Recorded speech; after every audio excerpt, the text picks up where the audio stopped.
settling into St Etienne with the reception you got yesterday and this kind of ceremony? Does it start to feel like World Cup's finally here? It's starting to feel real? Yeah, definitely. It's been very humbling to have that many fans out, obviously from another country to support us. But it was a good experience to have them out here and actually being here now. It's been a long build-up towards this World Cup, and to be here, it's definitely feeling like a World Cup, and we one to remember.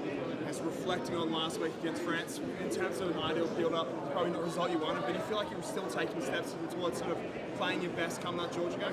Yeah, of course. We're always improving as a team. We obviously disappointed our results, and we understand that. As I said, we're on the right trajectory, and we're building towards something. And everyone's at the starting line now. The World Cup hasn't started, so we're all in it together. Frosty, as a squad, do you just kind of park what's happened over the last couple of months, and it all starts again? It doesn't really matter what's come. To be honest, yeah, essentially, it is disappointing not having those results. But again, like we're at a World Cup, every game counts from here on out, and it hasn't even started yet. So no one's won a game, no one's lost a game yet. So we're ready to rip in. We're looking forward to it. We've obviously got our first match next week against Georgia. Did it feel like that was a nice little entree to the main course, being able to have that one in France and stuff? Yeah, definitely. Obviously, we're going to play the next Saturday. Have 80,000 fans out there on the weekend. It's good for the experience for the lads. To soak up that atmosphere and see what it's going to be like. It's a bit of a taste tester. You're fit, ready to play. What was the feedback from playing against France? It was just a few things always to work on. Feeling good. Hopefully we get an opportunity to rip in. It'll be good. Obviously first World Cup, individually like a lot of the boys here, and playing on a world stage like that, you don't really realise how big it is, obviously, until we get here and see the reception, see the support that we get, and then even next week in Paris, we'll be even bigger, and then it's all guns blazing from there. Everyone has a perception of Georgian rugby. What's yours? Have you guys delved into any homework on them yet? Yeah, we've done little bits here and there, but again, they're a vastly improving team. They beat Wales last year. They're quite a quality side, and obviously there's a lot of respect that goes there. They're big men. They love their set piece, so we've got to take them on definitely in that battle up front, which will be a good, exciting spectacle. What's your view on the maul?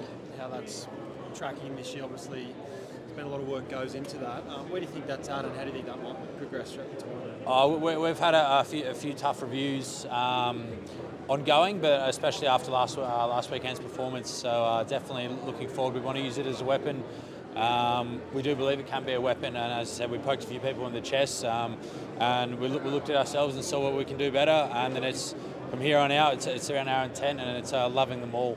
Has it changed much under Pierre's? Your stand was there, because obviously you would have done a lot of it with him at the Brumbies as well. Yes and no. Every coach has a different philosophy and things like that. But as I just said before, you've got to love them all. It's an intent piece. It's an opportunity to dominate yourself and as a pack against the opposition pack. So scrum, line out, maul, anything we get an opportunity to take it towards that other pack, we've got to be there for it. And from reviews, we haven't been good enough in that area. So we're really looking forward to ripping in. It's just mindset, like you said, the big thing that comes with the maul. There always is technical things you can be better at, but there is definite a love for mauling and an intent and a want to do it. That's always got to be better, and from our reviews that we had, that's our number one thing. How's it feel to be wearing this one? Yeah, it's pretty cool. I was looking around, we got a little medal as well. As I said, now it's more of a feeling like you are here and it's ready to go. Obviously, this is our official ceremony, and it's not many days now to the first match, and then friends and family will be over and things like that. So we're really looking forward to it. Is it easy to park those results in the last few months coming into World Cup and having a game? Did the players have got that ability to park that and try and not let it affect you before the weekend?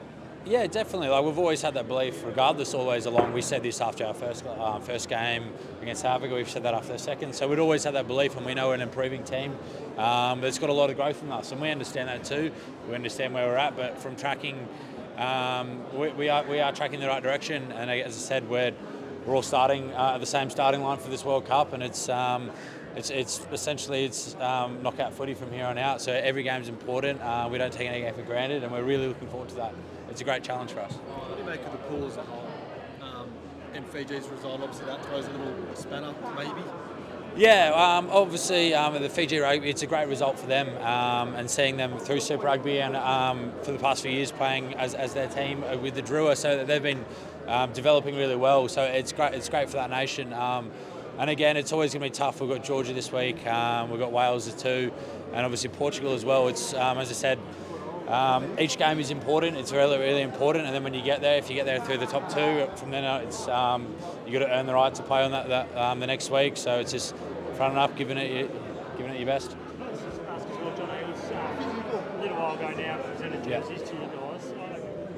Do you still use some of the values and the little tips that he might have given and even develop that relationship with him over the past couple of months? Yeah. So we have a few classic Wallabies come in, and definitely they present and give a speech for our jersey presentations. And we've had a whole range of classic Wallabies come in, and Johnny Hills is, from my point of view, it's been one of the someone that you obviously look up to, and he's achieved a lot, and especially being in the same position. And you have chats. We get to have dinner with them, so it's a great resource there. And to build that connection and to understand that they're behind us too, and they're privileged to even come in and present the jerseys to us. So we take bits out of that, definitely. Last couple, please, guys, and we'll get His there. philosophy outside of training, like World Cup's a long time, you're going to be together a lot up in that basic St. Galmier. Take us into what that hotel's like, what off the field you guys are trying to do. Is it about trying to get closer for that? Well, obviously, naturally, the longer you spend together, the closer you're going to be. So we do have a few things to work in place, because by the end of the day, it is a long tournament.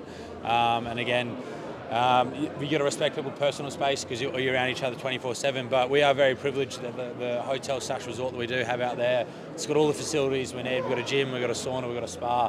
And so it is quite a nice spot out there. It's just us, which makes it good too. Forces those connections, and it's good because we enjoy each other's company, hanging out with each other, and we can go up to the little town there at the top in St. Galmier.